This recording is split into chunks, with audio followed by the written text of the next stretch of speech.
அன்பினர்களே, Netanyahu மீது மிகப்பெரிய ஊழல் வழக்கொண்டு நடைபெற்று வருகிறது இல்லையா? பலமுறை பல டிமிக்கி கொடுத்து வருகின்றார். ஏற்கனவே அவருக்கு அவரது வழக்கை நடத்தி வந்த ஒரு நீதிபதி நடுவீதியில் கொல்லப்பட்டார் இல்லையா?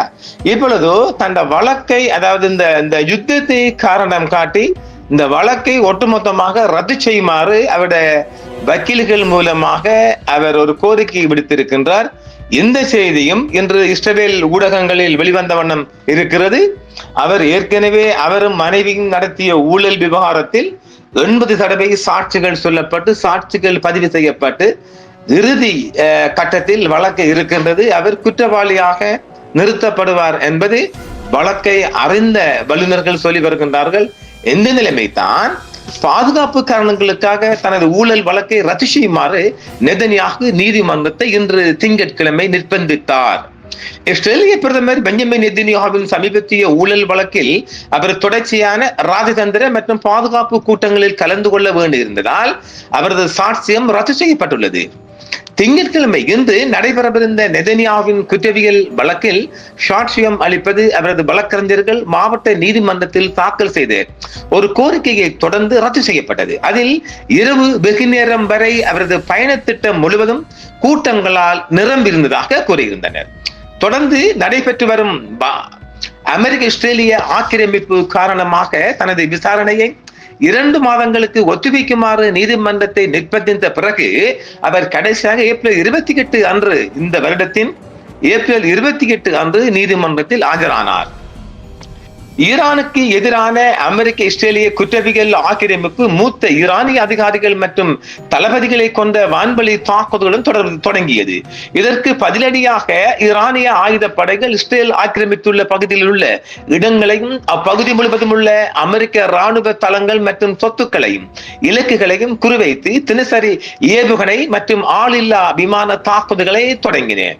ஈரானுடனான போர் தொடங்கியிலிருந்து அனைத்து நீதிமன்ற அமர்வுகளும் மீண்டும் தொடங்கியிருந்த போதிலும் அவர் சாட்சியம் அளிக்கவில்லை என்று இஸ்ரேலிய நாளிதழான மெரிஃப் ஏப்ரல் 27, 2022 அன்று ஒரு செய்தி வெளியிட்டிருந்தது. 80 நாட்களுக்கு மேலாக நடைபெற்று வந்த விசாரணைகளில் ஏற்கனவே சாட்சியம் அளித்துள்ள நெதன்யாகு தனது சாட்சியத்தின் இறுதி கட்டத்தில் உள்ளார். அரசு தரப்பு வழக்கறிஞர்களின் சுருக்கமான மறு விசாரணைக்கு கூடுதலாக அவருக்கு இன்னும் 10 முழு நாட்கள் சாட்சியம் அளிக்க வேண்டியுள்ளது என்றும் அரசு தரப்பு வழக்கறிஞர்கள் அலுவலகம் தெரிவித்துள்ளது. ஊழல் நீதிமன்ற அமர்வை குறைப்பதற்கு உதவி படகு குழுவை நெதன்யாகு ஒரு சாக்காக பயன்படுத்துகிறார். காசா உதவி படகு குழு தொடர்பான பாதுகாப்பு கூட்டத்தில் கலந்து கொள்வதற்காக ஊழல் விசாரணையை நெதன்யாகு சுருக்கினார். வழக்குகள் 1000, 2000 மற்றும் 4000 என அறியப்படும் 3 வழக்குகளில், அதாவது வழக்கிலக்கம் பாருங்க, நம்பரை பாருங்களேன், வழக்கிலக்கம் 1000, வழக்கிலக்கம் 2000, வழக்கிலக்கம் 4000 என அறியப்படும் 3 வழக்குகளில் நெதன்யாகு மீது ஊழல், லஞ்சம் மற்றும் நம்பிக்கை மீறல் குற்றச்சாட்டுகள் பதியப்பட்டு சுமத்தப்பட்டு வழக்குகள் நடைபெற்று வருகின்றன. இந்த வழக்குகளுக்காக நவம்பர் 2019 குற்றப்பத்திரிகைகள் தாக்கல் செய்யப்பட்டுள்ளன. வழக்கிலக்கம் 1000 நெதன்யாகும் அவரது குடும்ப உறுப்பினர்களும் சலுகைகளுக்கு ஈடாக செல்வந்த தொழில் அதிபர்களிடமிருந்து விலை உயர்ந்த பரிசுகளை பெற்றதாக குற்றச்சாட்டுகள் சுமத்தப்பட்டுள்ளது. வழக்கிலக்கம் 2000 தனக்கு சாதகமான ஊடக கவரேஜுக்காக ரேடியோஸ் ஐரோனாக்ஸ் நாளிதழ் வெளியீட்டாளரான அர்னான் மோசஸுடன் அவர் பேச்சுவார்த்தை நடத்தியதாக குற்றம் சாட்டப்பட்டுள்ளது. வழக்கிலக்கம் 4000 நெதன்யாகு சாட்சியம் அளிக்க இருந்தார். அதில் அவர் மீது இளஞ்சம், மோசடி மற்றும் நம்பிக்கை மீறல் குற்றச்சாட்டுகள் சுமத்தப்பட்டுள்ளன. குற்றப்பத்திரிகைகளின்படி வல்லா செய்தி இணையதளத்தின் முன்னாள் உரிமையாளரான தொழிலதிபர் ஜவுல் எலாவிச்சுடன் அவருக்கு இளைஞ தொடர்பு இருந்ததாக கூறப்படுகிறது. நவம்பர் 30, 2022 அன்று நெதன்யாகு தனது குற்றத்தை ஒப்புக்கொள்ளாமலும் அரசியல் வாழ்க்கையில் இருந்து விலகாமலும் இஸ்ரேலிய ஜனாதிபதி ஐசக் ஹெர்சாக்கிடம் மன்னிப்பு கோரினார். குற்றம் சாட்டப்பட்டவர் தனது குற்றத்தை ஒப்புக்கொள்ளாமல் ஜனாதிபதி மன்னிப்பு வழங்குவதை இஸ்ரேலிய சட்டம் என்றும் அழைக்கப்படுவது அனுமதிக்கப்படுவதில்லை. அதாவது இவர் நீதிமன்றத்தில் குற்றத்தை ஒப்புக்கொள்ளாம ஜனாதிபதி போயிட்டு எக்ஸ்கியூஸ் மீ என்று போய் கேட்டுக்கிறார், கொடுப்பானுங்களா? அப்படி சட்டம் அங்கிட்டு இல்லையாம். 2020 தனது விசாரணை தொடங்கியதிலிருந்து நெதன்யாகு அனைத்து குற்றச்சாட்டுகளையும் மறுத்து வருகிறார்.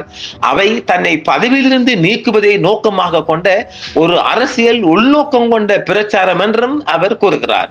ஊழல் குற்றச்சாட்டுகளுக்கு மேலதிகமாக அக்டோபர் 2023 முதல் இஸ்ரேல் நடத்திய இனப்படுகொலை தாக்குதல் 72,000க்கும் மேற்பட்ட பலஸ்தீனிகள் கொல்லப்பட்டு 1,72,000 பேர் காயமடைந்த நிலையில் காசா பகுதியில் நடந்த போர்க்குற்றங்கள் மற்றும் மனித குலத்திற்கு எதிரான குற்றங்களுக்காக 2024 முதல் சர்வதேச குற்றவியல் நீதிமன்றத்தால் இன்டர்நேஷனல் கிரிமினல் கோர்ட் நெதன்யாகு தேடப்பட்டு வருகின்றார்.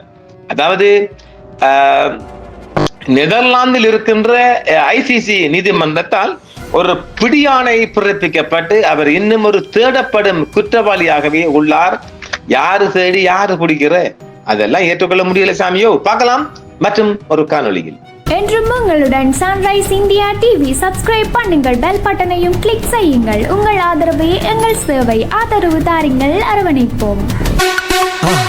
மறக்காம சர்ப்ரைஸ் பண்ணுங்க. தேங்க்யூ.